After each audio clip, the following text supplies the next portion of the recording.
Cerise est pumpée comme jamais, elle a des petites paillettes et tout. Là elle sort du travail où elle a fait une séance, enfin 2 séances de breathwork, une technique de naturopathie. Vas-y. Bon, c'est pas de la... Oui, ça peut faire partie de la naturopathie, c'est basé sur la respiration holotropique si vous cherchez. Et puis c'est pour faire des libérations émotionnelles. Mais la libération de cette vidéo, ça va être au niveau des freins, Oui. avec un changement des étriers arrière et des plaquettes avant des disques avant. Pourquoi? Parce qu'en fait, sur le chemin entre le Vaucluse et Poitiers, je n'ai plus eu de frein. Genre, je freinais, il n'y avait plus rien du tout. Voilà, on était en montagne. On était en montagne dans les Cévennes et heureusement, il n'y a pas eu de dégâts sur nous ni sur le camping-car. Mais on s'est dit qu'il y avait un souci quelque part et en effet, on a trouvé le souci. Vous le verrez dans le milieu de la vidéo à peu près, où du coup, le disque de frein, le frein à main plutôt restait bloqué en mode serré, alors que je l'avais desserré au niveau de la cabine. Donc vous verrez du pourquoi du comment. Je ne sais pas comment font les propriétaires pour avoir roulé comme ça, ils n'en avaient rien à branler en fait. Ils avaient des enfants, rien, des pneus qui avaient 10 ans, des flexibles de gaz qui avaient tous au moins 10-15 ans. D'ailleurs j'ai vu qu'il fait que j'en change un autre. On sent que Loïc il est outré quand on a fait cet achat et que nous par exemple si on vendait ce camping-car, on veut qu'il soit nickel pour que la famille d'après, ou en tout cas les gens, n'aient aucun problème. Mais nous on est comme ça, mais tout le monde n'est pas comme ça, du coup forcément on sent dans... On s'est fait un peu avoir avec les sourires et la dégaine et la confiance. Donc bref, c'est pas le sujet de vidéo, c'est de la mécanique. Alors j'espère que vous allez apprécier. Ça peut aussi aider à tous ceux qui ont un Iveco Daily 3, donc les modèles S2000. Donc le mien c'est un S13, mais grosso modo les C13 c'est pareil. Donc voilà, écoutez... Et puis le petit plus de cette vidéo, oui, c'est qu'il va y avoir El Paponetto. Ah, c'est qui El Paponetto? El Paponetto, c'est mon papa. Et il est mécanicien, donc du coup, forcément, ça aide. Donc il va aider mon chéri d'amour et tendre dans cette vidéo. C'est vrai, il m'a beaucoup aidé, on s'est même bien marré des moments. Donc bisous à Papou. Merci à lui de son aide. Et puis bonne vidéo et puis à tout à l'heure. Bonjour et bienvenue sur notre chaîne 100% nomade. Et ouais, ça c'est moi, Loïc. Et c'est vrai, je suis Red Dingue de Cerise. Coucou, et c'est moi Cerise. Et toi, qu'est-ce que tu racontes? Mais non, c'est moi qui t'aime de tout mon cœur. Bon, on s'aime, alors partons ensemble à travers le monde en camping-car. Youhou! Allez, c'est parti! Bon, aujourd'hui, journée un peu particulière. Il y a le père de Cerise qui est venu me filer un coup de main pour tout ce qui est mécanique. Alors, il est mécano de formation. Il travaille pour le compte d'une grande entreprise et il est spécialisé en tout ce qui est engin de BTP et poids lourds. Donc voilà, on va travailler ensemble sur le changement des disques à l'avant et des étriers à l'arrière. Donc merci à lui. Bon, moi j'ai pas réussi à enlever le premier truc et là du coup le père de Cerise a déjà enlevé tout l'étrier.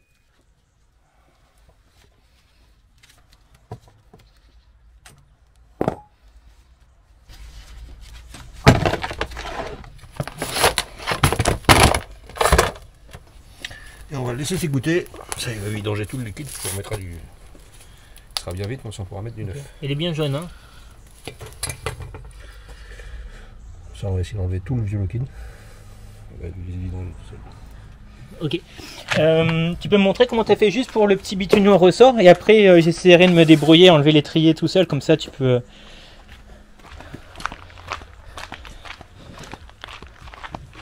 te reposer un peu.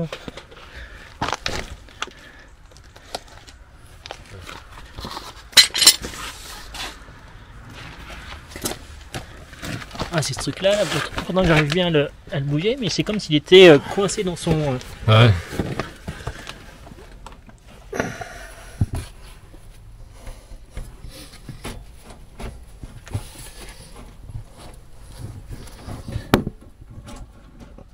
Ah oui, il est plus coincé. Ah, quand même. Il bouger, va le bien. Je suis content que tu dises ça.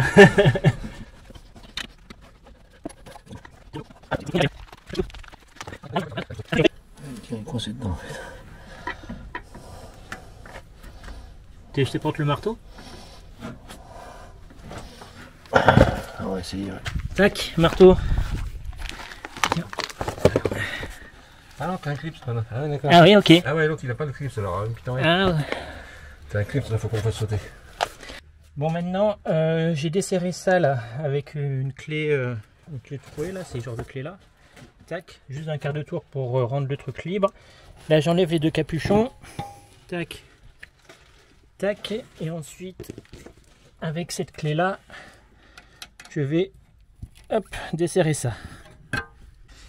Bon, voici l'étrier enlevé. Bon, j'ai pas pu prendre en vidéo les détails techniques, mais il fallait repousser derrière avec un petit tournevis plat, des espèces de, pas des pistons, mais des cales, Ouais, des brides. Et après faire levier pour enlever du coup l'étrier. Et ça en fait c'est ça fait pas partie d'étrier. Je pensais que ça fait partie d'étrier, mais non. Support d'étrier, tu peux pas l'enlever donc. Si, on peut l'enlever. On peut l'enlever. Tu l'enlèves si tu as besoin d'enlever le disque. D'accord, ok. Quand tu vas remplacer le disque, tu ne pourras pas sortir. Tu auras juste les deux vis à enlever là. Ces deux vis là. Ouais. Les deux vis du support étrier. Et après, tu pourras enlever ton disque normal. Ok. De toute façon, on va voir ça pour le devant du coup. Ouais, ouais, bah, c'est bon, ça. Ok. Ça du coup poubelle quoi. Ça, oui, ça partira à la benne à faire. Et on ne pas mettre de liquide partout parce qu'après, sur ton carton, tu t'allonges. Ah oui. Et en fait, le problème que j'avais, c'est que quand je desserrais le frein à main, en fait, ça restait en mode frein à main bloqué. Du coup, quand j'étais en première, et ben ça faisait des secousses dans l'arbre de transmission et tout. Donc, hop, là, c'est comme si je serrais le frein à main.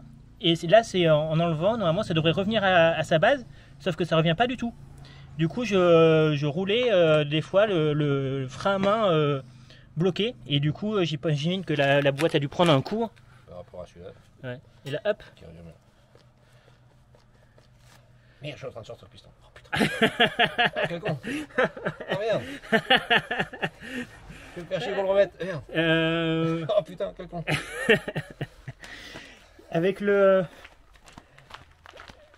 Avec ça, le serre-joint. Ah merde. Donc il y a quelqu'un au serre-joint, quelqu'un qui tourne avec la clé, multiprise.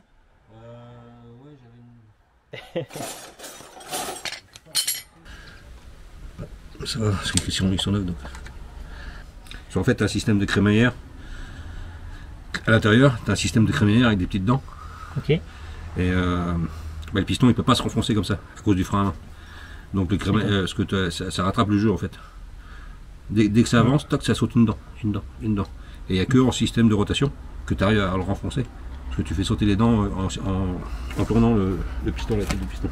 D'accord, c'est comme si c'était sur un axe de bouchon de bouteille quoi, et puis que tu... Voilà, okay. C'est comme un système de filetage quoi.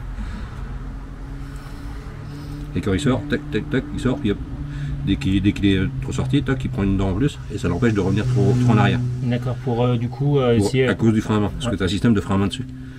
Et du coup ça bouffe, enfin si les plaquettes sont bouffées, ça permet de réajuster le... Ouais, ça s'ajuste automatiquement.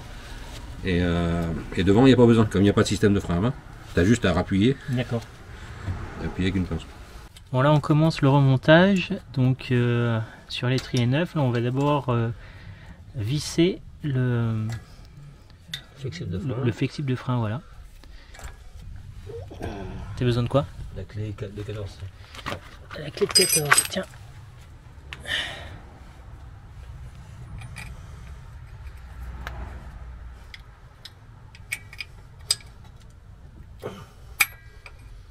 C'est normal qu'il y ait genre quelques millimètres entre le flexible et le... Ouais, okay. Parce qu'en fait c'est le cône en fait qui fait étanchéité, c'est pas le filetage. D'accord. On veut toujours être durable. Parce que si t'arrives à fond, c'est que t'es pas contre le cône quoi. Ok. C'est normal. Donc là je l'ai rapproché, j'ai mis un petit coup, mais après on mettra un coup de finition au serrage quand il sera bien en place. Parce que je pourrais forcer plus. Ok. Bon, on a remis le flexible de frein dans le nouveau étrier. Maintenant, on va remettre les plaquettes. Tac. Voilà, donc ça coulisse bien. Nickel.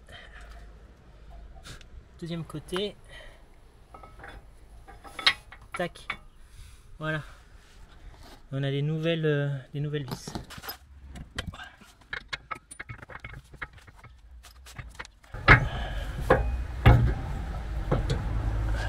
Coulisseaux qui me font chier là. Ah, tu peux les reposes un peu au fur et à mesure. Oh, mais ça revient. Ouais. Quand tu vas l'embrancher, faut que tu les tiennes, faut que tu les appuies un peu. Voilà, ce coulisseau il me paraît un peu. Tu sortis de l'autre. Voilà, regarde touche là, il y a une grosse différence. Ça, tu peux enlever. Ah, faut qu'on regarde ce qui se passe. Ouais. Bon là j'ai remarqué qu'il y avait un coulisseau qui était plus dur que l'autre et c'est pas normal, vu que c'est neuf, ça devrait être parfaitement fluide. Et là c'est pas du tout le cas. On en profite aussi pour changer les filtres à huile et filtres à gasoil. 6 litres 5 du coup pour ce moteur. Donc là on utilise des bidons qui ont 40 ans, qui sont jaugés à 2 litres. Donc là c'est mon 3e bidon, donc on va être à 6 litres. Bon maintenant il faut qu'on s'occupe de l'étrier de frein qui avait un souci, le coulisseau, le trou dans lequel on met le coulisseau de l'étrier était mal usiné, donc il y a une espèce de petite bavure de 1 micron qui gêne le coulisseau. Donc là on a acheté du papier Emery, je sais pas, comment vous appelez ça déjà? La toile Emery, moi j'appelle ça des papiers de verre. 220, donc on va voir si on va pouvoir résoudre le souci comme ça. Donc ah oui, et puis les mecs ils ont dit que Ridex c'était de la merde, on peut confirmer. S'il y a un importateur Bosch, Ferrari, Porsche qui fait des pièces Iveco, je suis d'accord pour avoir un sponsoring là-dessus. N'hésitez pas. Donc là on a un peu lissé l'intérieur du coulisseau avec un petit outil. On a pu remettre à l'intérieur. Et là, mon père essaie de remettre le joint comme il faut. Donc là, on va ouvrir la vis de purge et on va attendre que ça descende par gravité. Alors, j'ai jamais fait de purge de frein personnellement.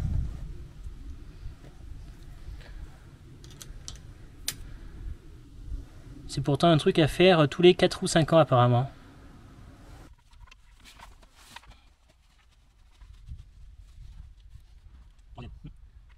Ici, qu'est-ce que tu fais? Alors on purge les freins. C'est-à-dire que je vais ouvrir le purgeur pendant que toi tu seras à la pédale. Le purgeur c'est le purgeur, la petite okay. vis de purge. Et pendant que toi tu seras à la pédale en train de pomper et de mettre en pression, et ben moi j'ouvrirai le purgeur pour libérer le low-kick à l'intérieur et évacuer toute l'air. D'accord, ok. Et du coup je suis obligé de faire ça parce que du coup tu me dis d'arriver en pression et et après tu fermes. Là pour l'instant il est fermé. Ok. Donc tu pompes pour amener le liquide en pression. Et après tu restes en pression, c'est-à-dire tu restes appuyé le pied sur la pédale. Ouais, tu refermes. Tu restes en appui et moi j'ouvre à ce moment-là. Ah, tout à ce moment-là. Je veux ouvrir à ce moment-là et tu sens ta pédale qui s'enfonce. C'est-à-dire Okay. toute l'air qui s'échappe, un peu de liquide, et toute l'air qui est dedans va s'échapper. Ok. Et avant que tu relèves la pédale, moi il faut que je le ferme. Parce que si tu relâches ta pédale alors que je suis ouvert, tu vas absorber plein d'air. Ok, ça roule. Donc tant que je te dis pas de relâcher, tu restes en pression. Ça marche. Allez, c'est parti.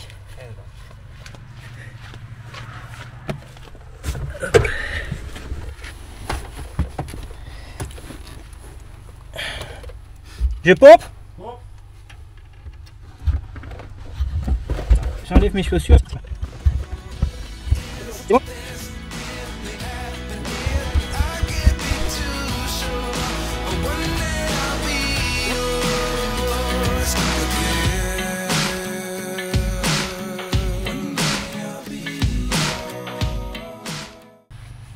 Ok, merci Namo. Ça va, bah heureusement qu'il y a ton père quand même. Hein. Ah ben, oui, j'imagine bien qu'il est plus expérimenté au niveau frein que toi. Tu l'aurais pu, Le hein. père et la fille. Ah bah, c'est El Babunetto et oh hein. Ça les connaît. Et du coup, tu l'aides un peu ou tu filmes juste? Ah non, je l'aide quand je peux, mais... Ouais. Là il me montre parce que c'est un truc tout nouveau, donc on a fait l'arrière là, c'est bon. Et là on vient juste de commencer l'avant en fait. Ah, mais il fait chaud, ça va?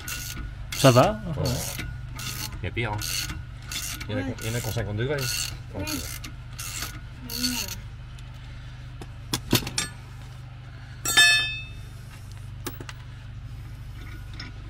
donc là maintenant il faut jouer de la masse. Faut taper là pour sortir le disque. Ok. Avec ton petit. Bon, j'ai pris la mauvaise plaquette. J'ai pris des plaquettes de modèle C, c'est-à-dire avec rouge jumelé à l'arrière. Et j'ai pas vu qu'il y avait une différence de quelques millimètres. Moi, c'est du S. C'est-à-dire que j'ai un châssis light, quoi. Châssis pas trop lourd, pas de rouge jumelé à l'arrière. Et du coup, les plaquettes sont de 18 mm. Du coup ça passe pas. Du coup on va aller dans un magasin là vite fait en acheter, ils ont en stock du Bosch, donc voilà. Et sinon le reste c'est bien mis. Le disque s'est enlevé facilement comme jamais.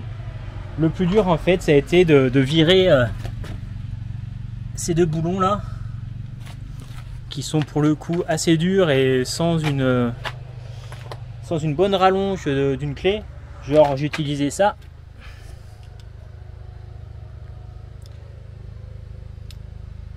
et il fallait pas moins quoi. Donc voilà, ça devrait être fait. On devrait y arriver ce soir à remplacer ces freins. Allez, puis merci vous papa encore. Bon, on est le lendemain et on attaque les freins de devant. J'ai réussi à péter en resserrant les clés des coulisseaux, enfin les boulons des coulisseaux. J'ai réussi à péter en serrant trop fort. Heureusement, putain, c'est cassé genre à 2 mm après et du coup on a pu le récupérer.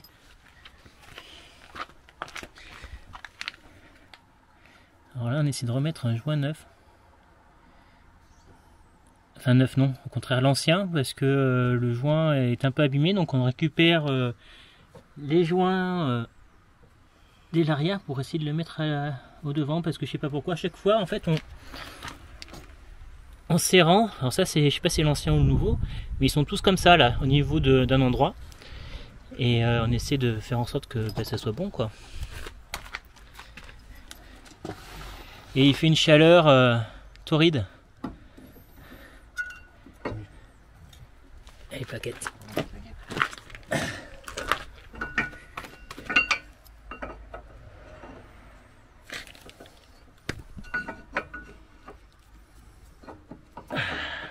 Bon, pour changer les disques à l'avant d'un Iveco 35S13, tac, on commence par enlever les deux petits capuchons qui se trouvent là et là, pour enlever ensuite ces vis-ci.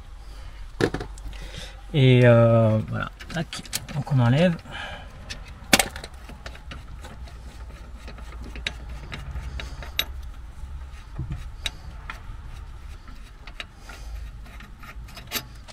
Hop. Alors, ensuite on prend un tournevis plat et on pousse les coulisseaux. Alors normalement il y a des petits trous là pour les faire sortir.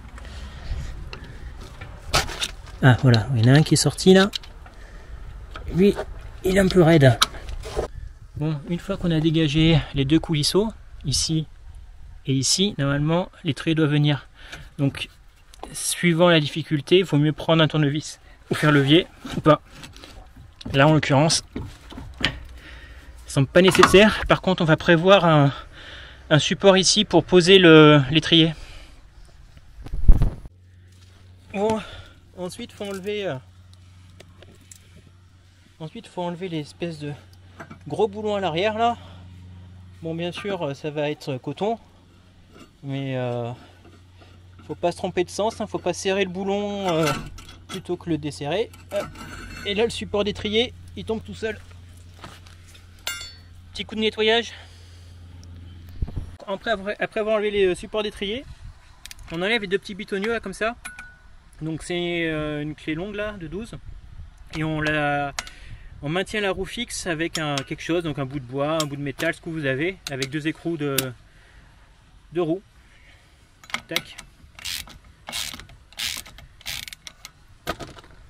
Une fois que les deux petits boulons spéciaux sont enlevés, il faut taper avec un marteau ici, puis normalement, suivant si vous avez de la chance ou pas, le disque sort de son emplacement. Et ensuite on obtient ça. Bon là j'ai pas trop galéré par rapport à mon ancien 4x4. Bon, le flasque il a fait sa vie, mais bon, il faudrait que je trouve une référence, mais là c'est pas gagné. Et voilà, après on nettoie et on remet le nouveau disque et puis on remonte tout. Ah oui, pas oublier de repousser les deux pistons avec votre ancien disque de frein et puis ensuite avec un serre-joint si vous avez.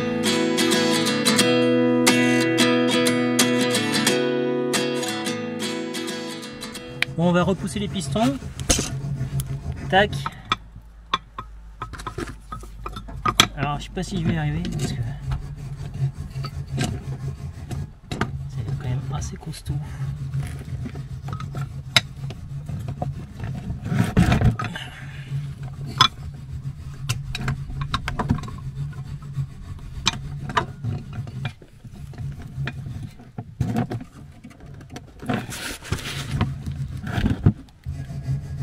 Oh, ça revient. Ah. Tac. Voilà. Ensuite, je vais enlever les coulisseaux ici. Là, on voit que celui-là quand même est un peu abîmé ou un peu oxydé. Je vais enlever les coulisseaux là et puis je vais les graisser.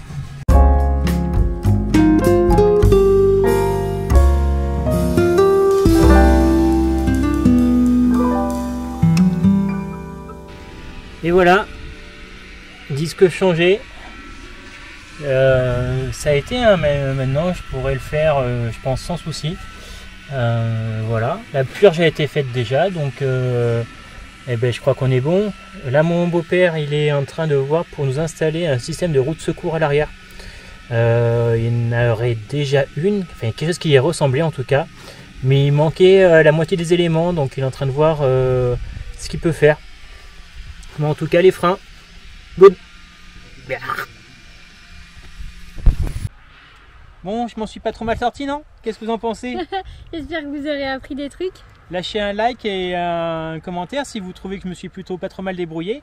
En tout cas, ça c'est bon. Ça c'est bon. Il n'y a plus qu'à remonter les roues, mais avant il y a encore quelques petits trucs à finir. Mais voilà quoi, mission accomplie pour une fois dans cette vidéo, on peut le dire. Voilà, c'est bien, c'est propre, c'est net, c'est fait. Voilà, parfait. Écoutez, à bientôt pour la prochaine vidéo. Je ne sais pas si j'aurai de quoi faire une vidéo mercredi. Mais dans tous les cas, dimanche prochain pour, on l'espère, le final de la salle de bain. De la salle de bain, parce que ouais, il y a eu encore des tracas. Donc, oui, et puis il fait chaud, donc du coup c'est un peu compliqué. Ouais, c'est surtout que tout le lino s'est cassé la gueule. Mais ça, oui, mais chut, ça sera dans la prochaine vidéo. C'est une autre histoire. Voilà. Ciao, bisous. Bisous. Bisous à nos abonnés, ma zizi.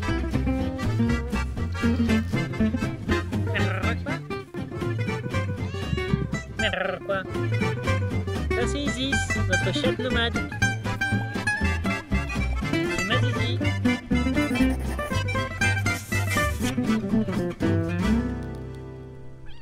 Elle a 13 ans.